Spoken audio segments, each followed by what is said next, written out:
This conference will now be recorded.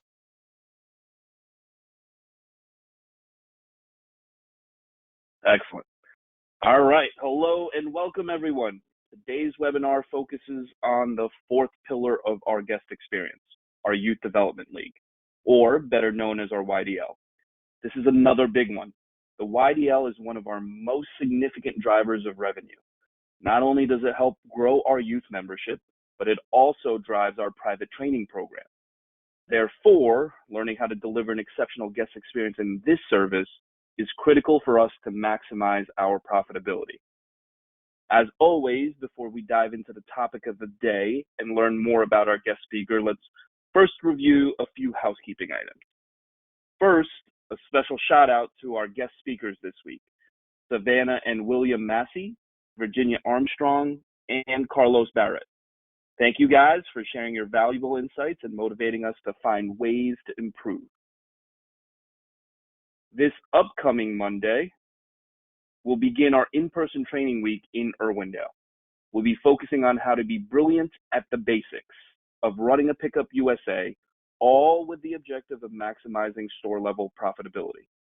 All Pickup USA team members are invited to join. If you want to learn more, please don't hesitate to reach out. Lastly, a friendly reminder that our guest speaker will be available to answer any questions you may have on the YDL after their presentation. Please either enter your questions in the chat box function or simply unmute yourself after the presentation to ask questions or share feedback. Now that we've gotten our housekeeping items out of the way, I'm excited to introduce today's esteemed guest speaker, Hunter Robinson. Funny enough, Hunter's journey with Pickup USA started with him as a member of Pickup USA Irwindale.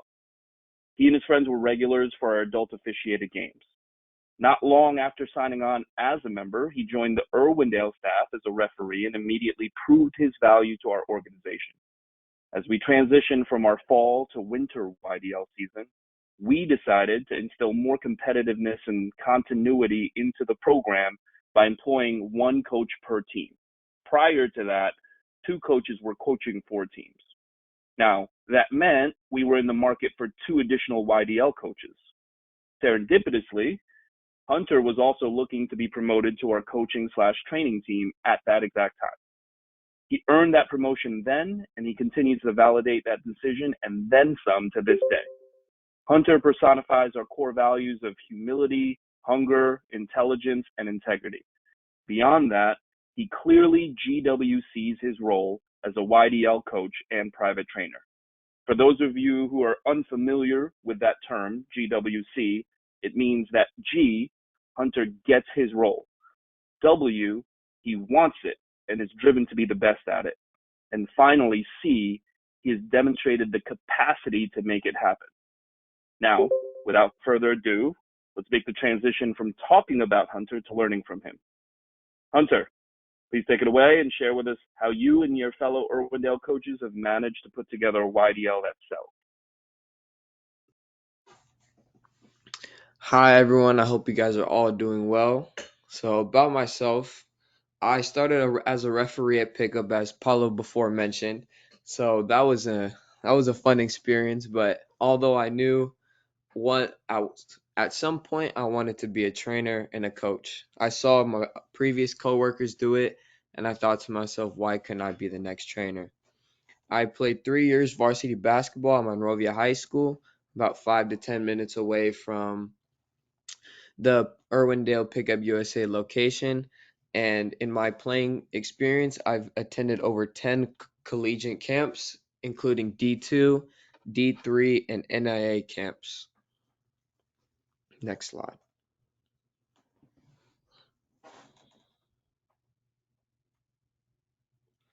So one thing with myself and every one of the coaches, communication is the number one key factor of our success. Whether it's parents, management, or just coaches in general, we must make sure to communicate with each other. First of all, we'll start with parents. Parents will come to the management all the time about when's our game, practices, all that stuff, questions.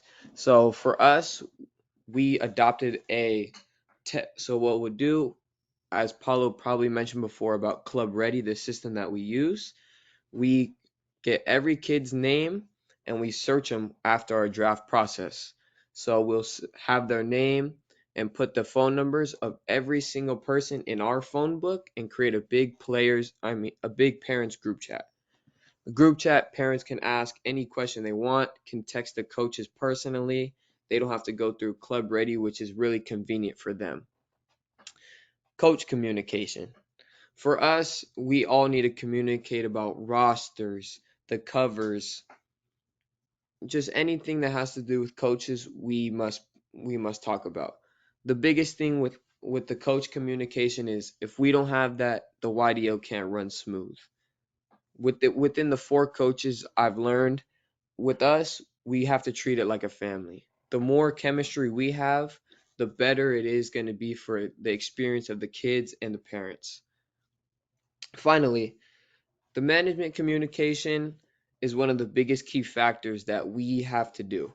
So when a management person comes up, like the general manager gets a new person added to the roster, they would come to us, talk about what team they're on so the manager can further communicate that with what parent the team will be on. The coaches will also communicate with them, and it's easier for the parents to know that everything is taken care of. Finally, the other part about management communication is during the beginning of practice when there's a new person trying it out, they can always come to the manager will come to the coaches, say, "Hey, we have a new person," and we take them in as one of our own. As the new kid is playing basketball, they're going to feel more of a trustworthy environment. Next slide. Team balance. So, one of the key things that we witnessed in the past was unfair teams. So when two coaches originally started, there would be blowout games of 30 to 40 points per team, and no one likes to see a blowout game, especially with their kids. So during the preseason, all that, every coach should be at every single practice knowing who's on what team, who who's good, who's not that good, who needs to develop more. We need to know the personnel. There, for example, last season there was a kid that nobody knew. We put him on a team and he was ended up being the best kid in the league, dropping 34 points sadly on my team. But the preseason, and mainly all we do is scrimmages. It's the easiest factor to know who's good, who's not good, because a kid could be great at skills, but during a game they could fall right away. It happens a lot in high school, college, everywhere. Now drafting, we all go on a call at once. There's a big roster sheet that we have created, so an easy organization, and we put it in a spreadsheet so we can communicate it with the parents. Everyone is either on a call or we're in person at the same exact time for just to have a meeting and everything runs smooth. For the regular season, now that there's balanced teams, it's all up to coaching on how good the coaches are going to be. If the teams are balanced, may the best coach win. That's the best thing we can give. Better coaches, better results. During the playoffs, connection now. So the players need to connect with the coach. Oh no, we could move on. Connection, one of the biggest factors that I witnessed in my experience. My fourth or sixth grade team was the first 8-0 team in youth league history. So one way I've done this is to make sure that Nice little humble brag there, Hunter. I appreciate it. just a little bit. One way I did this was make sure the kids feel like you're their friend, but also they know they can respect you a ton. For example, in one of my games, I told them exactly what the other coach was going to do, all because I knew in my basketball experience what the other coach is going to do. I know his personnel. That goes down to the team balance. So, and then the kid come ask me. He says, He says, "How did you know that?" And I said, "Well, you got to trust me." So all my kids knew they can trust me. I'll scrimmage with them, build a connection with them. If they have fun, you don't have to worry about anything else. Our coach connection is a big thing, and Paulo can attest to this. At our parents versus kids, all of us were like family. We could talk to every parent, the coaches. We were playing together. We would joke around. Everyone was having fun. I consistently have kids, parents always come up to me saying, "Hey, when is the next game?" Even though we just started the new season. It creates a better environment for every single person in the gym, coaches, upper staff, management, every single person. It's a way better and safer environment. It also creates referral business. For example, one of my clients that I train, his mom has referred um his mom has referred 3 new people just because of their experience already. Finally, parent connection. Throughout my experience, the more I talk to parents, the more they're open to talk to you about anything. They feel safe with you. They feel like you're part of their family. Throughout the many experiences that I've had talking with all the parents, we have fun in the environment. They always ask, "How can I be on your team again?" Even though there's a draft process, how just different ways their kid can get better. Even though they're not going to be in private training, it still helps the kid tremendously, and the parent knows that we genuinely care about the kids. Parents, communication, connection with them ensure profitability and ensure every possible way for them to have fun and feel safe in the environment.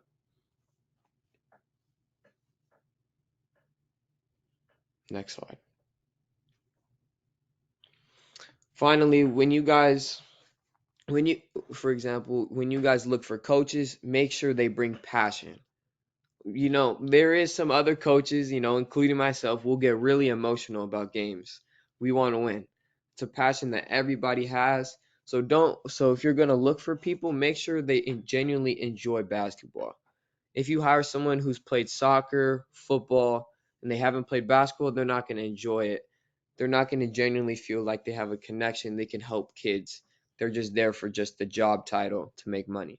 The more passion somebody brings to the gym, the more people will feel safe. This For people to feel safe, it's the best thing they could possibly do. Our environment is unlike any other experience because I've coached there, I've played at a YMCA, and throughout this, I feel, even though I'm a coach now and not a player, it feels a lot better than a normal YMCA volunteer activity. Drive. In my experience, I've always had the drive to get better no matter what it is, winning games, being better at my job, being better in life. Drive is what motivates people, motivates every single person. Uh, During games, I will not lie, I've broken a clipboard because I want to win. I can't lie about that one, but it's just because I love the game and I love what I do. That's It's what okay. We'll ultimately. dock it on your next paycheck, Hunter. I know. I thought that was already docked last time, but I'm just kidding. I'm just kidding. but that's the more drive you guys see, the better experience you guys will have either working there, watching, playing, whatever you feel. If you see drive, the more likely you'll enjoy this experience. Finally, as a person, I like to learn and analyze what other people are doing. Whether we have the meetings with Paulo, our general manager, I'm always willing to learn no matter what it is. There's always something I can get better at, they can get better at.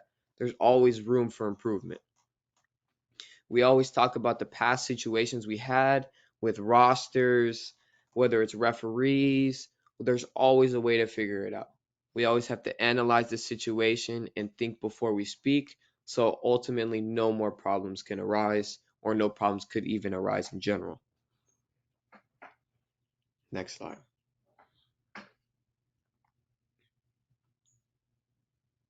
So Cool. if you Well, guys have any seems like questions, that concludes your no. presentation there, Hunter. Great points on, connection and communication and how that really creates a community.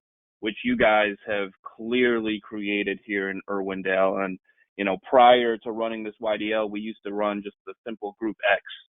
And we were excited to have maybe like 10 people show up for those training sessions. Like, oh man, this is great. We got 10 people here.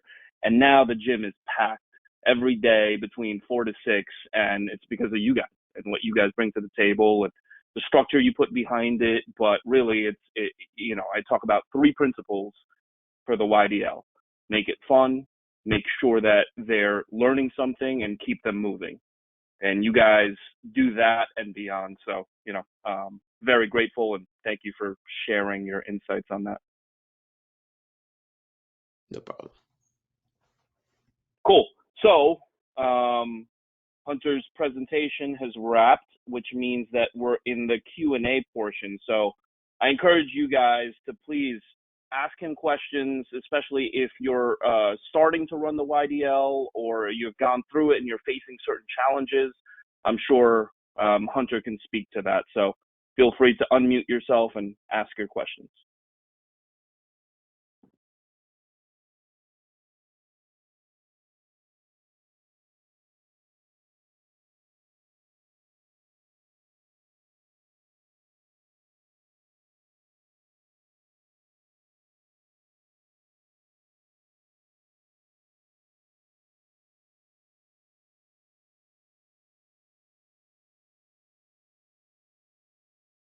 Seems like everyone's shy, Hunter, so I'll ask a question. What are, when you first started on, what were the most immediate challenges that you faced running the program? The Or hardest part, consistent complaints that you got from parents and kids? it was a lot of the times it was playing time. So the problem that we ultimately faced was parents would come up and say, "Hey, why is my kid not playing this much compared to this kid?" So we've adapted a Mm-hmm. system to where every kid plays equal minutes the first 3 quarters. And I explained this to every parent, and they love the idea. So the first 3 quarters, Mm-hmm. every kid is playing the same amount of time, no matter what, no matter how good, how bad, how mediocre, anything. The fourth quarter is always earned. That's where they'll show me in practice, hey, they deserve to be in this fourth quarter so we could win this game. The first three, every parent understands that every kid will get equal playing time. Love it. Any other uh, common complaints or feedback that you've gotten from the parents or kids that you've been able to resolve? From the parents, I've got a lot of what about the skills? The skills, I always tell them, hey, we'll start off with skills in the beginning of our practice, but the point of our practice is so they could learn basketball, not so they can just do skills 24/7. There's a lot of kids who don't have the IQ to understand basketball, and that's what I teach in my practices. They can learn defenses, offenses, presses, traps. I teach them more the IQ side with a little bit of skills in the beginning, and I further explain on Thursdays that that's our skill day. And I also give them drills at home that they can do to get better. So Thursdays is our skill clinics, and then prior to that, we have our team practices. So that's what Hunter was alluding to, where he focuses on developing IQ during the team practices, and then the skills clinic is where they can get repetitions on the basic ball handling and shooting skills. Is that a pretty good summary of that, Hunter? Yeah, yeah, it is. Perfect. Now, the other part that really helps us grow the business is the private training side. So, how have you leveraged the buzz that you created from the YDL and translate that into private training business for yourself and for the club?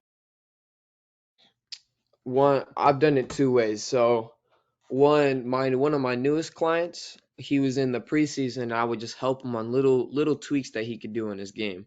Me doing that 2 3 weeks, we already built a relationship to where he can go to his mom and I could text his mom on Club Ready and say, hey, are you guys interested in private training? After the consultation, she sees results. She sees that I was already helping him, So automatically builds that relationship. That's one way. The other way I've got a lot of my clients is due to results. Results of me winning a championship for 4th through 6th grade ultimately showed, hey, he can coach. So what's stopping me from training with him? If he already knows basketball, he's won a championship, his kids got a lot better. What's stopping me? So ultimately, results and relationships have what got me a lot of private training business. Absolutely. And one of the challenges that you were expressing that popped up early on was fair and balanced teams. And you guys have resolved to put together a draft process to to kind of mitigate that problem. So how has that been working out? Is there anything that you've learned from that process? Things that you've applied this season that you've learned from last season? I think the main thing that I noticed with my drafting is genuinely just know the personnel and just double check the roster every time. There's always going to be someone we Hmm. forget about who's really good, so we always make sure to double check with the parents that they're actually playing this season. And with the drafting of teams, that's all up to coaches. We have to be there during the preseason because and we'll also have grading sheets. So everyone who's playing will write a grade A, B, or C. A being great, B being average, C being below average. So those sheets allow us to really know who we're drafting, when we're drafting, and it's also a snake process if you guys aren't familiar with that. So it's mainly Take just us through that. So what does that mean? Some people might not be familiar. a snake draft is when if Paulo, Eric, and Jay were all drafting, and I have first pick, and we go 1, 2, 3, 4. Then Jay has 2 picks at the end, for example. We go right back up. Then the first pick has 2 picks, and it goes right back down. So it's a really even process. So that process helps us create balanced teams, creates the ability to actually think about who we're drafting and who and how good our team is going to be. Great. One of your talking points was also communication. So take us through your cadence of communication with your fellow coaches and with your management team. What does that look like on a day-to-day, week-to-week basis for you to be able to address issues, whether that be things that are going well, things that aren't going well, and how you problem solve for them? So with coaches, we have a coaches only group chat, so there's only 4 of us. So this is where we discuss rosters,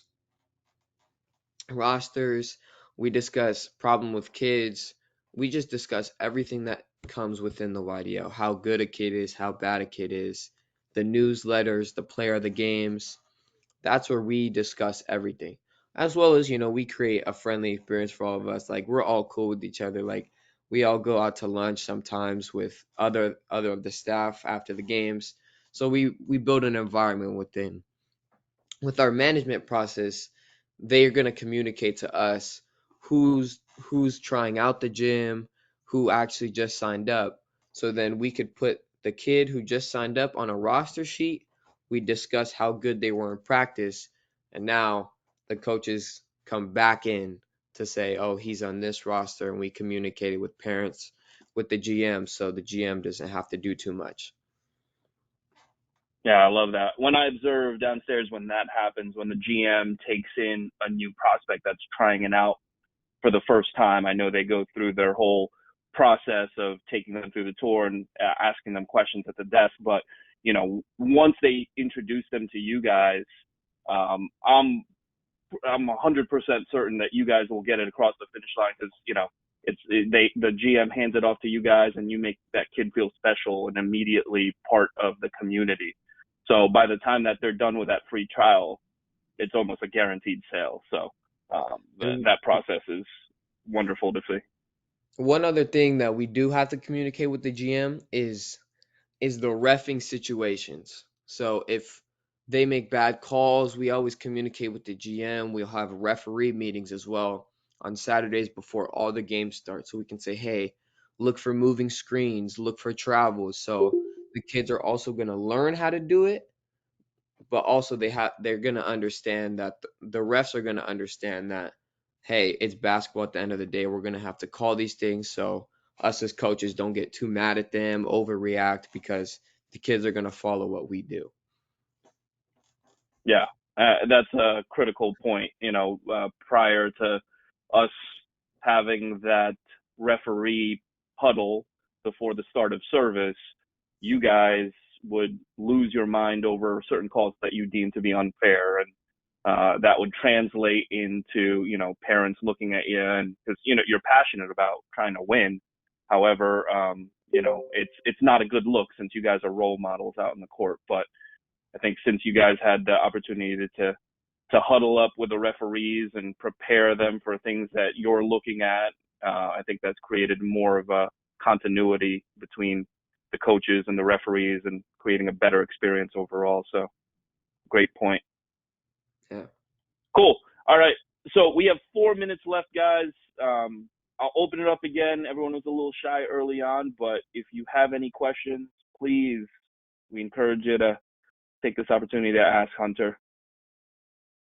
Hey, Hunter, this is Eric. I have a question about recruiting players. I would like to understand your involvement before the season start, during the season, and at the end of the season. If you can comment about that. What do you mean by recruiting? Recruiting players, getting just filling up the rosters. Are you involved in that part of the process? In the sales prospect, as in the Yes. sales. Oh, I'm not involved in the sales prospect until it's private training. Got it. Okay. So for the So in the actual, sale process, Eric, the general manager or the manager on duty will take in that prospect and guide them through the tour. The coaches are just focused on running the program. So everybody gets a free trial. So as they come in, we take them through the tour and then we introduce them to the coaches for that free trial. And, like I was saying earlier, the coaches do a great job of incorporating that new prospect immediately. So by the end of their free trial, it's almost 100% done deal because that kid is like, yeah, mom, I need this.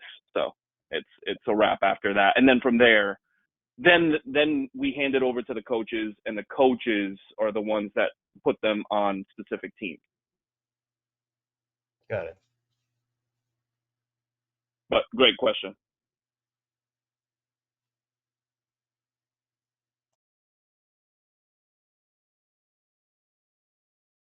Any other questions as it pertains to running the Youth Development League, or even Hunter is also a private trainer, so he's also capable of growing our private training revenue. And I think this YDL is a big factor to helping grow that. So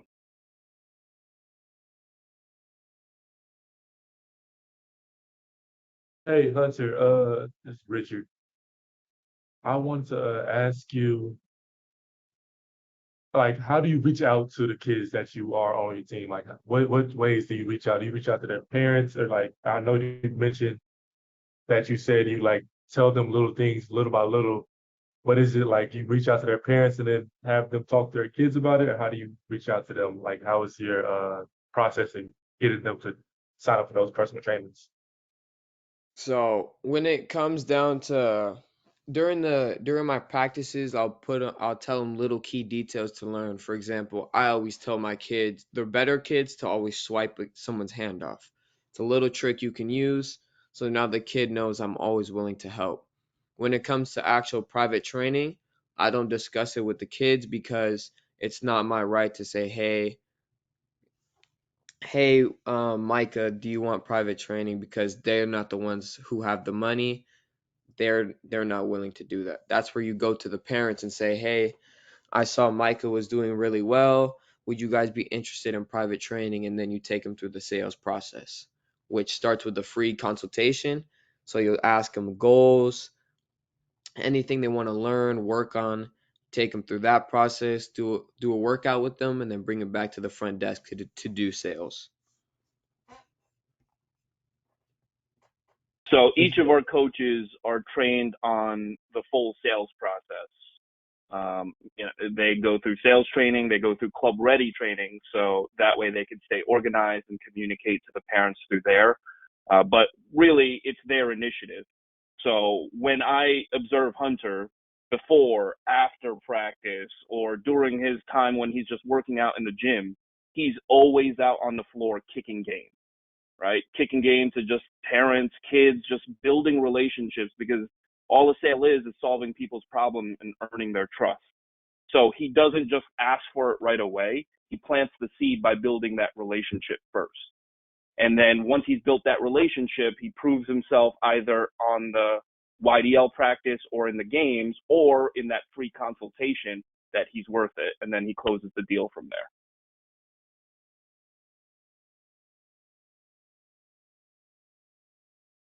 But ultimately, it's a matter of initiative. He hunts for these deals. It doesn't fall on his lap. He goes after the parents. But that's a terrific question, Richard. We'll take two more questions before we wrap up here. If anybody has any other questions.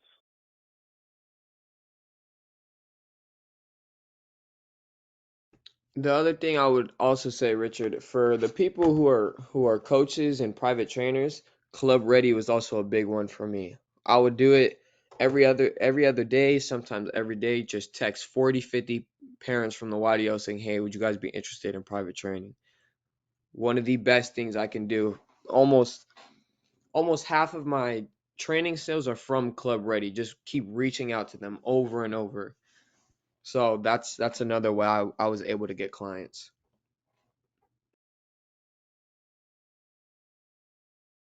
Definitely.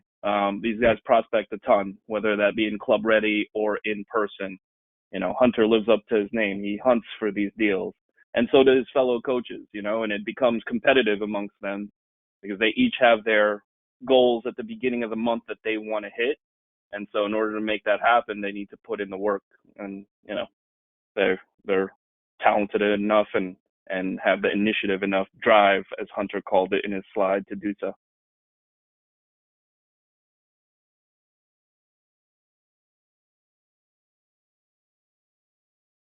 Cool. Well, I'll leave a few more seconds for somebody to ask a question. If not, we'll wrap up for the day.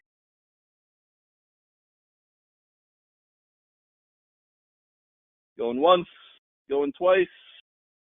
Cool. Well, Hunter, special thank you for sharing your insights into running this program, and thank you for everyone for listening in and being part of this.